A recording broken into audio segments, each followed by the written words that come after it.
We now welcome the number 5 ranked UFC light heavyweight contender in the world, Anthony Smith. Got it. Anthony, thank you for the time today, sir. No worries. How are you? I'm excellent. How are you? I'm good, man. Living the dream. We'll take the first set of questions from Gabriel Gonzalez with Cage Side Press. Hey, Anthony. How are you doing? I'm good, man. What about you? I'm living. That's all that matters, right? Exactly. It really does, man. I mean, let's get right to it. It's about to be a very busy month at light heavyweight. Is there more pressure to go out there and really get one of those signature finishes so you could be in the conversation? Yeah, there is, and fortunately for me, I tend to perform better when there's a lot of pressure on. Obviously, I would love to get that Jon fight back. So this is kind of a double-edged sword. It definitely opens up a lot of parity and fun conversations and different matchups, and brings a little bit more excitement to the division. But let's not forget that it's bringing more excitement to the division because there's a lot more unknown. Jon Jones kind of was the staple in the division, and people just assumed he was always going to win. So unfortunately, it gets more exciting when nobody knows really who's going to win. For sure, I understand that. I want to shift gears. On top of fighting and working as an analyst, I know that you're kicking off your new podcast with Laura Sanko. Can you just talk about what it's like to have that platform and work on a program like that with a mind like her? It's been amazing, man. We kind of got backed up a little bit just with her busy schedule and then me taking this fight. So we're gonna be firing that back up as soon as I'm done here. But it's been fun. I've known Laura for a long time. We kind of came up in the same scene together. A lot of the fans and stuff don't know, but Laura was quite the fighter herself in her fighting days. So we're both Midwest fighters. We grew up a couple hours from each other. And she's got an incredible mind for the sport. She's really, really good at what she does. She's a great reporter, but she's also a good host. She directs the conversation really well and keeps me on track. Sometimes I have a bad habit of rambling and bouncing from topic to topic. So she does a good job of keeping a leash on me and keeping me focused. And yeah, it's along with being an analyst and fighting it's going to be kind of cool to kind of build my own baby, all by myself and just her and I building something that's just ours. And it's fun. There's less direction. We can kind of take it where we want. If there's not a lot of fight stuff to talk about, we can ramble about, mom and dad life and families and, just funny stuff that I think that a lot of people want to get a perspective on that we don't typically get to give working as analysts or reporters. Like sometimes people are just curious what we do day to day. So I think it'll be a lot of fun. Looking forward to hearing even more coming soon. To get back to the division, Alexander Rakic, a tough guy. A lot of people feel like he should still be on his win streak. What does he bring that makes him so dangerous? He's got a couple things that make him pretty dangerous. I think for me, the thing that makes him most dangerous are his intangibles. He really believes in himself. He's confident. He's got a chip on his shoulder.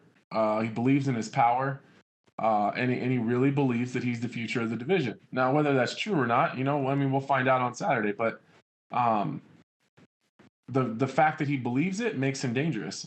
You couple all that stuff with his incredible knockout power, his ability to close distance with his kicks. He can fight from both stances.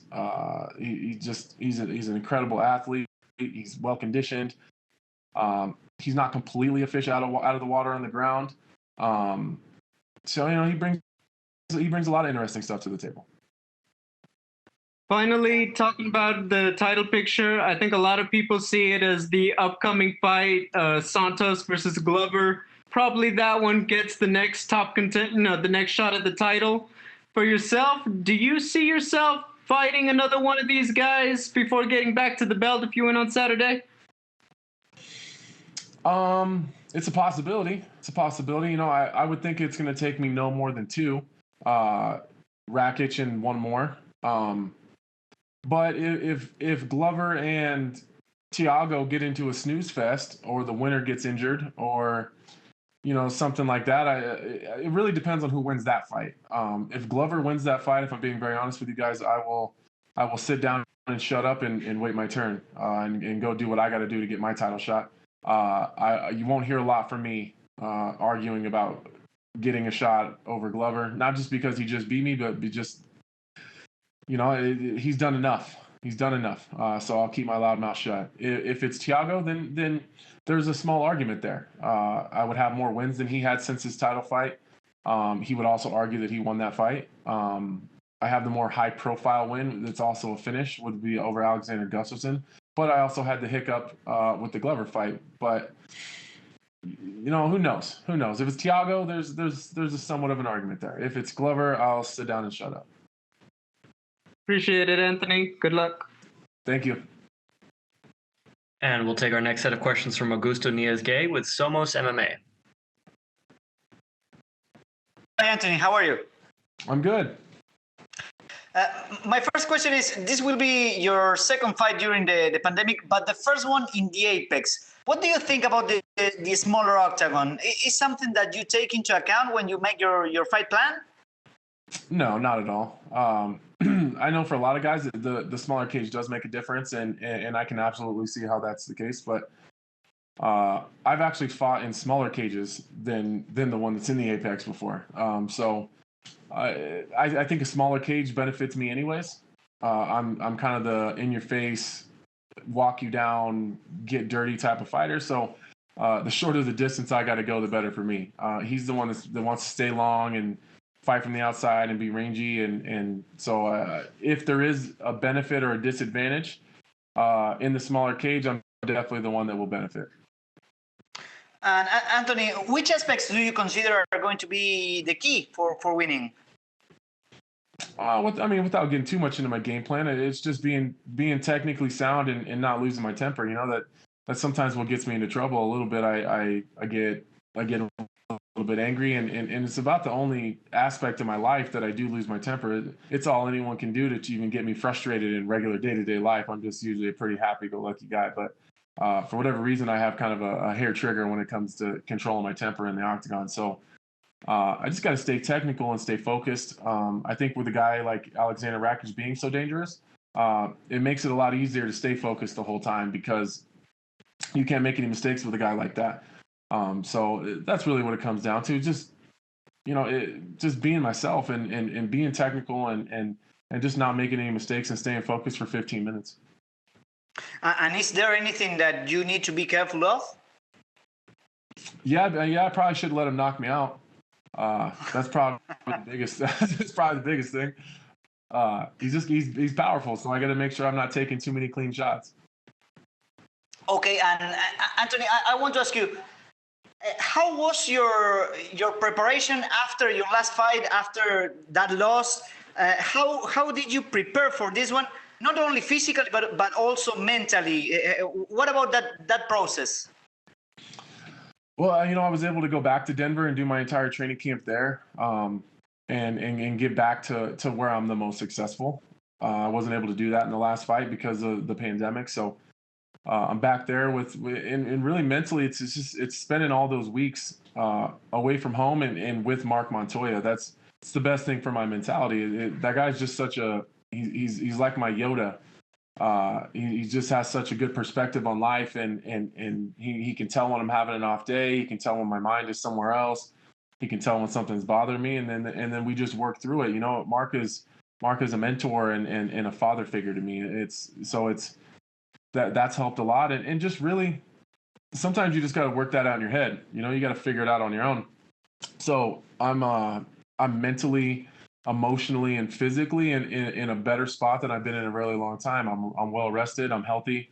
I'm really happy. Life is going well. My family's safe. My family's healthy. My kids are funny. My wife is doing her thing. Everybody's in a good place, and that's not something I can necessarily say going into the last fight. It's great to hear that. And talking about the division, were you surprised when you heard that Jon Jones was vacating the title? Yeah, I was. Jon Jones is kind of one of those guys, when he gets something, you're going to have to peel it out of his cold, dead hands to get it back from him, which is the mentality that makes him so great.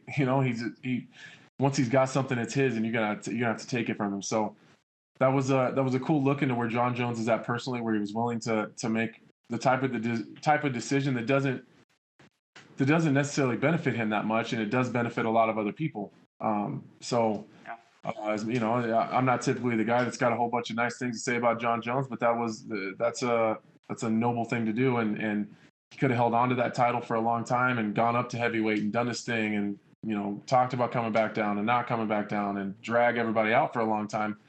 But he didn't do that. So, that's it was a surprise to me, and I think that says a lot of positive things about where Jon Jones is right now in his life, and it was a cool thing.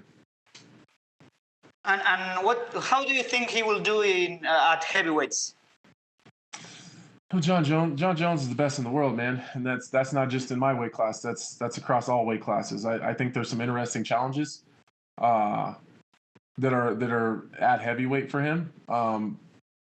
Aside from the top 3 guys, maybe.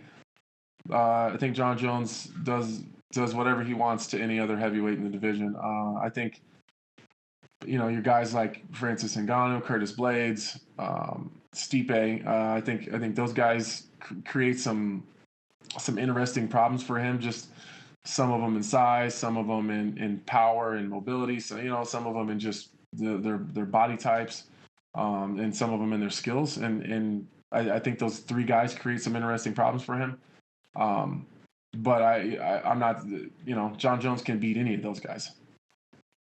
Okay, thank you very much, Anthony, and good luck on Saturday. You're welcome. And we will take our next set of questions from Pablo Santamaria with Noti MMA Ecuador. Hello, Anthony. How are you? I'm great. How are you? I'm okay, too. Thanks for asking. The first thing I want to ask is, you're coming from a hard defeat from Glover Teixeira, and what you learned from that fight?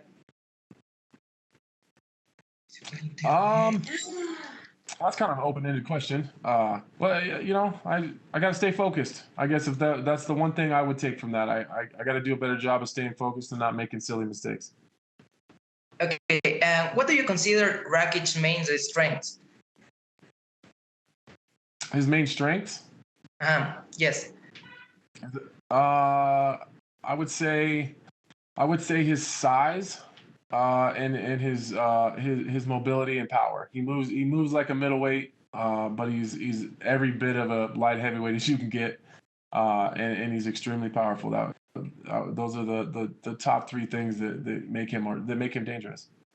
Okay, and with Jon leaving the category, where do you think a victory over Rakic puts you in? It puts me in a good spot. It puts me in a position to get into a number 1 contender fight, if it's extremely impressive, and something, some crazy stuff happens in the other fight that's going on, I think it possibly puts me in title contention. But likely gets me another main event, in an opportunity to fight for a title.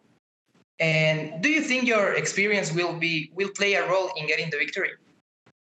Yeah, absolutely. I got more knockouts than Alexander Rakic has fights total. So you're not going to show me anything that I haven't seen. He doesn't bring anything new to the table.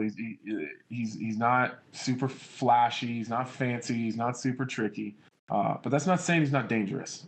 So on my end of it, I need to be smart and use my experience and know that I have made those mistakes before, and get caught up playing games. And you know what they say, you play dumb games, you get dumb prizes.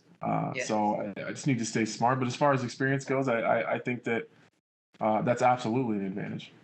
Okay, I get it. And what's your prediction for the fight on Saturday and for the title fight again between Dom Reyes and Jan Blachowicz? I've been kind of saying this all week. I'm kind of feeling like there's going to be an upset here. I feel like Jan Blachowicz is going to get it done. I like the way those 2 guys match up. I haven't broken them down, super deep yet, and really seen what that's going to look like. But just from the outside looking in, just really, in a shallow way, I just like how they match up as far as Jan being. He's really tight and fundamental, and he likes to fight at boxing range. And Dominic Reyes does a really good job when he can keep people at kicking range. And other than the Weidman knockout, it does seem like Reyes doesn't do that well fighting backing up. So Blachowicz is absolutely going to make him back up. That's just his style. He's better on the ground, I think, and I think he's the better wrestler. As far as the prediction for my fight, was that the question? Yes. That also I don't know. There's a bunch of different ways it could go, but I would imagine that we're going to end up kind of playing that, that whose ego is bigger game, and I'm not going to get caught up into that. So honestly, I don't know. I see myself winning a couple different ways. I just don't know which way it's going to be. Fair play. Thank you very much, Anthony, and good luck on Saturday. Thank you. Thank you so much, Anthony. That is all the time we had for you, sir. Is that all the guys? That's all of them. Oh, that's sweet. Awesome. Thank you. Appreciate it, sir. Take care, man.